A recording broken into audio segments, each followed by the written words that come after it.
it off by asking Eugenie a question that I think everyone in the room is dying to know. What is it like to have the Queen of England as a grandmother?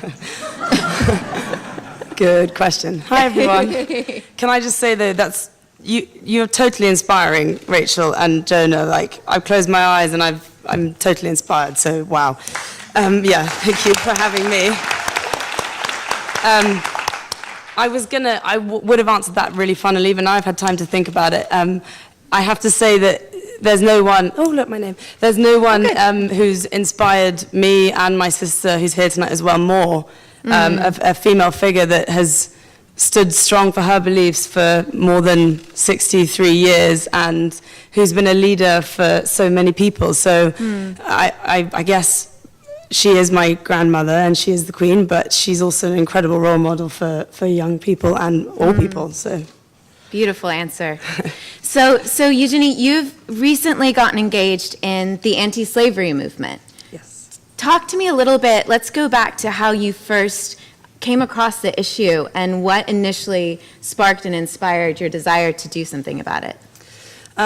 So back in 2012, my father went out to visit an amazing woman called Aloka Mitra in Calcutta, and she set up this charity called Women's Interlink. And part of what they were doing when they were visiting was looking to see what Aloka was doing. She was taking trafficked girls from the street and she was giving them a home and teaching them skills of how to print on fabric. And then I went back with my mum a year later and we set up Key to Freedom, which is the sort of fashion brand of this charity, I guess. And what these girls do is they print on these fabrics, they make scarves and handbags and wash bags and amazing things. And we sold them in Topshop. We sold them to Topshop, and Topshop then sells them totally, and it gives 100% back to the girls. And so it's a social enterprise where women and girls are being kept off the streets and kept from being trafficked because they have this job.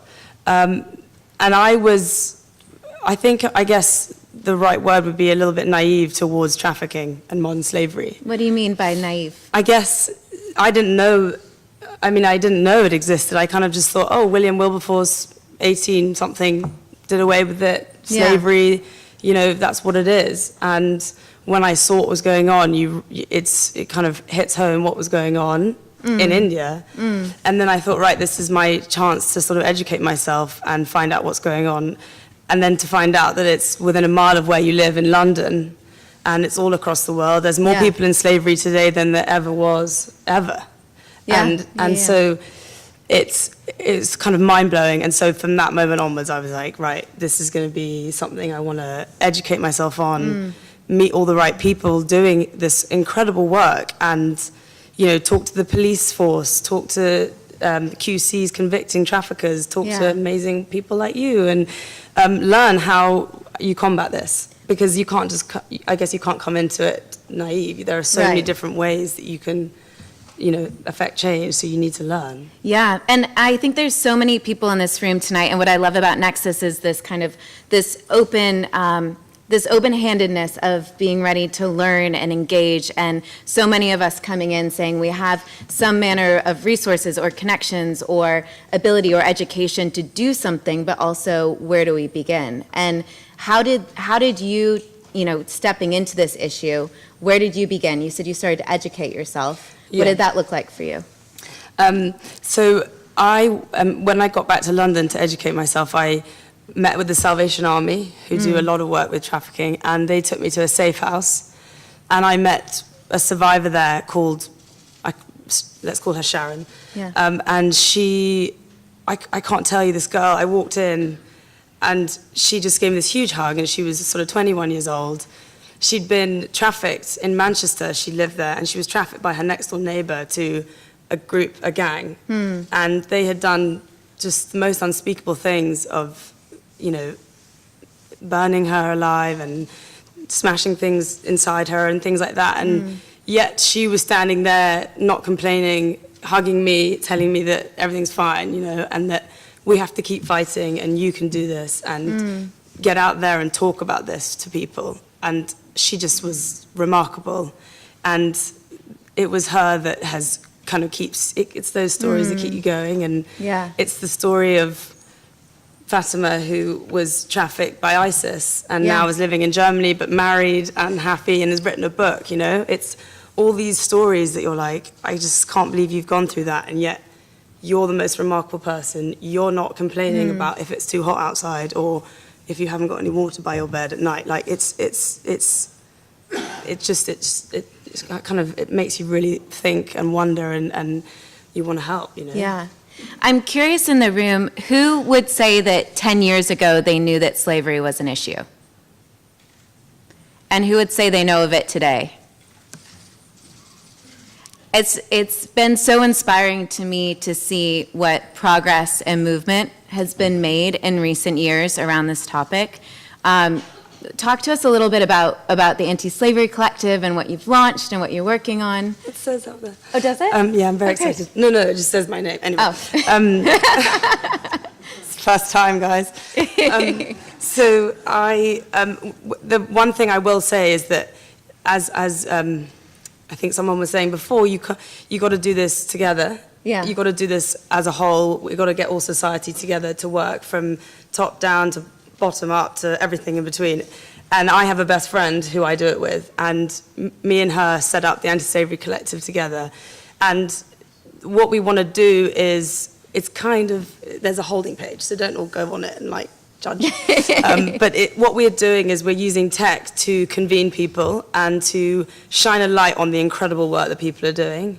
So anything from, you know, I just met a lady who's making comic books to teach children how to learn about slavery. And so we want to showcase what different NGOs, what governments, if someone's writing a book, if there's a story, if there's anything that people are doing to make change in this subject, we want to convene it all in one website. So we want to use tech to shout about incredible work that other people do. It's not about reinventing the wheel, you know. Yeah. There are so many things like, oh, you know, let's start an NGO, and it's not about that. It's showcasing how incredible people doing everyday things or not, changing the world. And that's what the collective is about. It's about partnering, and it's about showcasing what amazing things people can do. So. And what's been it, as you've kind of entered into this issue, what has inspired you? As you've seen different initiatives and organizations and... That's a really good question. Ooh, that's a hard one. Ooh, okay. I'm like going to give you a hint. Yeah. There's, I mean, so many different organizations are doing incredible work. Yeah. There's Yazda, which is this organization that's just looking after Yazidi women who have been trafficked by ISIS.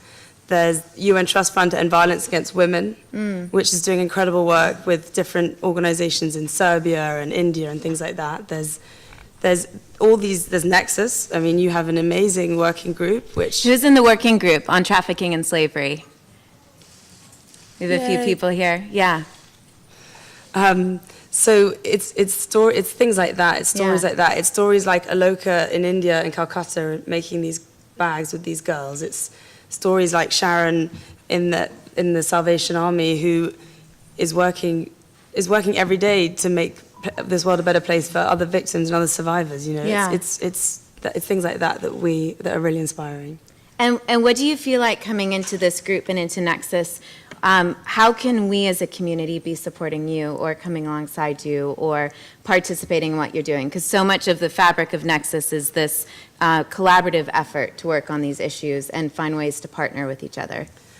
Well, I think for the collective, it's about showcasing other people's stories. It's about showcasing amazing charities and journeys and people who are doing incredible things. So I guess it's about working together. So it's if anyone wants to shout about the work they can do by using technology and using the Anti-Slavery Collective, then I'm open to conversations. I mean, it's really, the world is open, is the oyster, because it's all about, it's whatever you want. We want to be able to facilitate that. We want to showcase it, and I think it's so important. Like, we cannot say we did not know about this. Like modern slavery and human trafficking.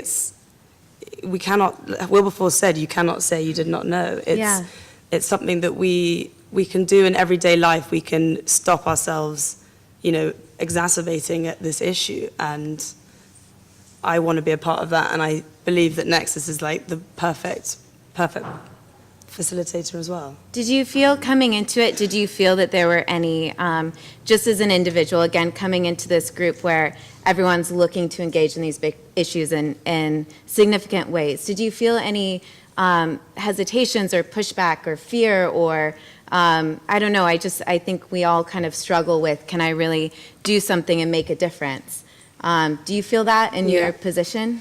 First of all, this room is pretty terrifying because you're all pretty amazing people, but I think someone said to me once, oh, how can I affect change with human trafficking? What am I going to do? I'm just a single person, Yeah. How can I change? And I think that, for me, was the reason I wanted to set something up, because you look at this subject and it's so daunting, and you feel so frustrated and helpless sometimes because it is such a huge subject, which is why I want to create solutions for individuals as well as businesses, as well as consumers, anything. I want to be able, with the help of working together, to be able to not make it daunting for single people. Yeah. And that's why me and my best friend Jules, we do it together, because you have to be together doing these things. It's so important to always work together. Yeah, and I think that's so been the heart that Rachel and Jonah have brought to Nexus, is that everything we're doing is done collaboratively. And we just celebrate you and what you've done. Yeah. And I think that's an open invitation from Eugenie. If anyone is working in this area of anti-slavery or has initiatives that they're working on, I think you're keen and open to partner and to learn. And and it's also, the Anti-Slavery Collective, once it's nice and shiny and pretty, it will be an amazing way to speak and get the voices out there of what you're doing, and we want it to be a place where it sounds really bad to say, but we want it to be fun. I know that sounds kind of terrifying, that word, when you're talking about human trafficking, but it's a really good point. I met someone today who is a survivor, and she's incredible, and she's so inspiring, and she said to me, it's a game. I make it a game for people. And I was like, wow, that's, that word is just like not what you should be thinking about. But she was like, no, but you've got to make it interesting, and you've got to make it fun, and you've got to make this subject something that people want to return to and want to keep fighting. And I think doing a website, it's got to have that accessibility. And I think the fact is that we're all these amazing young people. We should be, we're doing incredible things as at young people's ages. We should be talking about it and making it so collaborative and fun. Yeah. And so it's come and see the collective. It's contact@theantislaverycollective.org if anyone would like to hear more about it. Amazing. Well, Eugenie, I'm so inspired by you and the way you've used your platform to advocate for this issue. And just thank you for joining us tonight and being here. And that bell didn't go off. Oh, does that mean we can keep talking? It's terrifying, that bell. We have 2 minutes. Do you want to hear more? Okay, we can go another 2 minutes. Oh, good. Amazing. No